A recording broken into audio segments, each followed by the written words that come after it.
বলেন নাম করছে ভাই, আমার ভালো নাম করছে, আমার ভালো নাম করছে। আমার ভাই কিরকম লোক ছিল, আমার ভাই কিরকম লোক ছিল, আমার ভাই কিরকম লোক ছিল পরিষদের ভাই।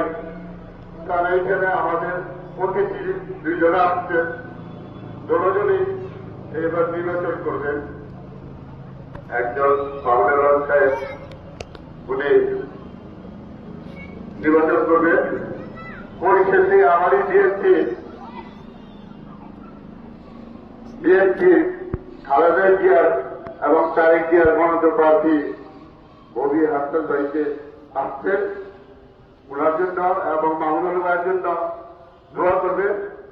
তারপরে আর একটা বিশেষ লোক আছে এখানে, যেটা আমাদের প্রাইম মিনিস্টার বেগম খালেদা জিয়ার উপদেষ্টা, আমারই ভাই, আমারই বন্ধু, আমরাই সহকর্মী, আমরা একসাথেই বড় হয়েছি, আতাউর রহমান দাদি সাহেব। ওনার জন্য আপনার এই তিনজন